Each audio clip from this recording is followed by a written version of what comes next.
Umar Shaksuya Sikli no Khokmani Bagwi BCC ni Bagwi Alongo Dajakha Patikha Belonia Amchaio Kokshil Jatanani Mungkha Bapan Datta Umar BC nei chinei Laithangna 10 December 2018 BCO Belonia Ali Ram Thakor Farni Khoroksa Umar Shaksuya Bwri Sikli tuition Thangmani Amjomong Edani Bagwi Sharek Ngwibo Nogok Kifil Shokpailia Paithago Bumabu Farok Shaibanka Saljibai Barachandra Nogoni Bapan Datta Khokmani hinei Yagulo Belonia Bwri Thanawa Kokshil Dajakha Bapan Dattani Shakawa Yagulo Shamong Shitra Klaini no Naimuthagrok Rongoi Dorban Nogodi Jakate Juda Mazra Tepajakha Bini Shakawa মঙ্গলবার 2018 সকাল 11টার সময় বেলোনিয়া রামঠাকুর পাড়ার একটা নাবালিকা মেয়ে private পড়ার উদ্দেশ্যে মাস্টারমশাইয়ের বাড়িতে যায় অন্যান্য দিনের মতো, কিন্তু বিকাল পর্যন্ত সে বাড়িতে না ফিরায় তার বাবা মা বিভিন্নখানে খোঁজাখুঁজি করে তাকে পাওয়া যায় নাই।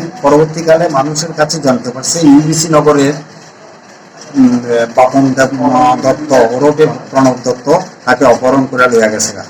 বিভিন্ন সময় খোঁজাখুঁজি করার পরে না পাওয়াতে মহিলা থানায় সন্ধ্যার সময় আইয়া মানিকের বউ একটা অভিযোগ দায়ের করছে।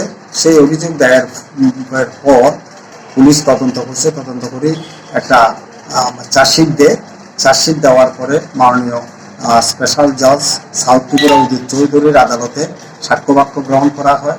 সাক্ষ্যবাক্যের পরে দীর্ঘ শুনানি হয়। শুনানির পরে গত 1/9/2020 বাপন দত্তকে দোষী সাব্যস্ত করে এবং মাননীয় আদালত তাকে কাস্টডিতে নিয়ে যায়। 3/9/2020 মাননীয় আদালত বাপন দত্তকে তাহার সাজা ঘোষণা করা হয়। 366 IPC 7 বছরের আড়াই 10,000 টাকা জরিমানা, অনাদায়ে 6 মাস। 343 IPC-তে 1 বছরের জেল, 2,000 টাকা জরিমানা, অনাদায়ে 1 মাসের জেল। 376 IPC-তে 10 বছরের সাজা, 10,000 টাকা এবং অনাদায়ে 6 মাসের জেল দেওয়া হয়।